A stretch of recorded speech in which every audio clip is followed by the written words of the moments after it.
Welcome to the Explainer. Today, we're unpacking the vast, complex, and frankly, wild universe from the science fiction epic Pacifica. You gotta wonder, right? How does a world like ours completely fall apart and then somehow take its problems to the stars? Okay, let's dive in. So, we're going to explore a universe that's really defined by endless conflict. But to understand how humanity even reached the stars in the first place, we first have to see how it absolutely shattered itself right here on Earth. And you know, our story? It doesn't begin in some far-flung, distant future. Nope. It begins with the total collapse of the world we know. It all starts with this cascade of failures. First, the old alliances we rely on today. Things like NATO, they just crumble, gone. Then, the unthinkable happens, a nuclear exchange. Now, it's not a full-blown, world-ending apocalypse, but it's more than enough to cast the entire globe into a devastating nuclear winter.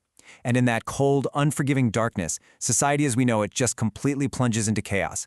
Nations like the United States, they just fragment, collapsing under the weight of famine, disease, and just sheer lawlessness. But, you know, out of the ashes of that old world, three incredibly powerful and ideologically opposed factions emerge right there on the North American continent. So, first up, you've got the Athenian Empire, rising up from South America. This is a seriously powerful Latin-based imperial force. They've got a whole new kind of classical ambition, ruled by an emperor with a pretty straightforward goal: unify the entire world under their banner. They want a new global order, and they're going to get it through cultural mixing and some serious military might. Then you have the North Alliance, or the NA for short. And really, one look at their starship bridge tells you everything you need to know. These guys are the remnants of the old superpowers. Forged in the fires of World War III, this is a pact between what's left of the United States, which is now called Greater America, and Russia. In a way, they represent this nostalgia for a lost world, and they're desperately trying to hold on to the power structures of the past. And finally, there's Imperial Americana. Now, the source material here describes this as a separatist Aryan nation-state that violently carved out its own territory in the American South.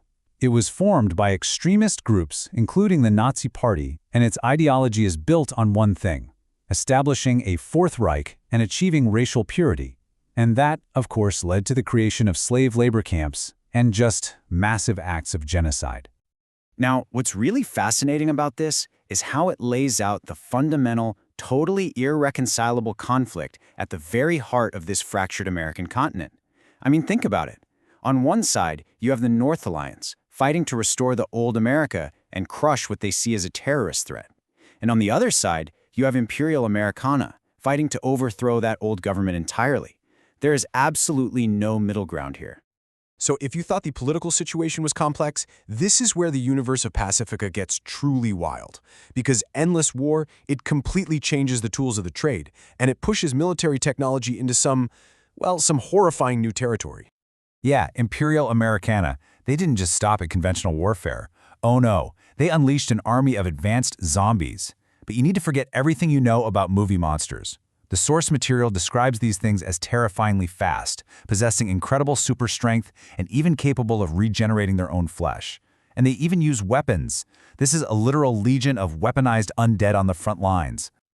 Meanwhile, on the Athenian side, we see characters like Colonel Montano, using cybernetically enhanced animals. I mean, take Husk, for example. It's a mix of German Shepherd and Alaskan Husky, but it's been upgraded with an automated voice, a back-mounted gun turret, and a grenade launcher. It's literally half dog, half war machine. And you know, this isn't just an earthbound conflict. Not at all. There are alien civilizations out there, like the Zakar Empire. They're a hive mind ruled by a living god they call the Hive King, and they are active players in this whole galactic mess. They've got their own complex society of warlords, a queen, and genetic scientists, which makes them an absolutely formidable interstellar power. And this right here, brilliantly illustrates the truly bizarre alliances of this universe. Athena's most elite warriors, the ones they call the Horsemen, are this collection of genetically and cybernetically altered beings. And get this includes Horseman Seth, a mutated Nazi officer from World War II whose life was artificially prolonged, and Lady Amanda, a biologically engineered super soldier who turned out to be too psychotic and dangerous to actually control. What a team! So, with all these factions and bizarre super soldiers running around, you have to ask, how does a regional conflict just explode into a full-blown world war? Well, it's a classic domino effect, isn't it? It starts with a regional war over in Asia, A shaky ceasefire leads to a naval blockade by the North Alliance. But this blockade, it directly hurts their biggest rival, the Athenian Empire, which finally has enough and retaliates. And boom, that transforms the conflict into the Pacifica War. And before you know it, this whole web of global alliances just pulls everyone in, officially kicking off the Fourth World War in the year 2173. But the conflict, it doesn't just end with World War IV.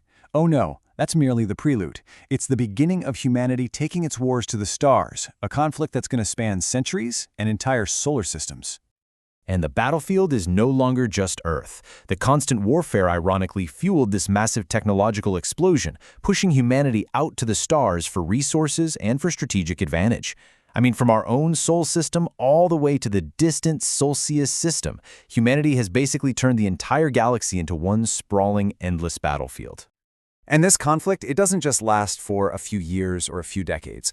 We're talking centuries of constant, unending warfare. And this incredible stretch of time, it allows for some truly mind-bending technological and biological evolution, completely transforming what it even means to be human. So here's the crucial point. After hundreds of years of technological advancement and genetic engineering, these wars are being waged by beings who are, for all intents and purposes, immortal.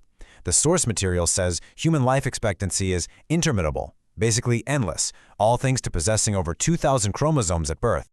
And this leaves us with a final, absolutely fascinating question about the world of Pacifica. When death is no longer a barrier and war is perpetual, what becomes the ultimate prize?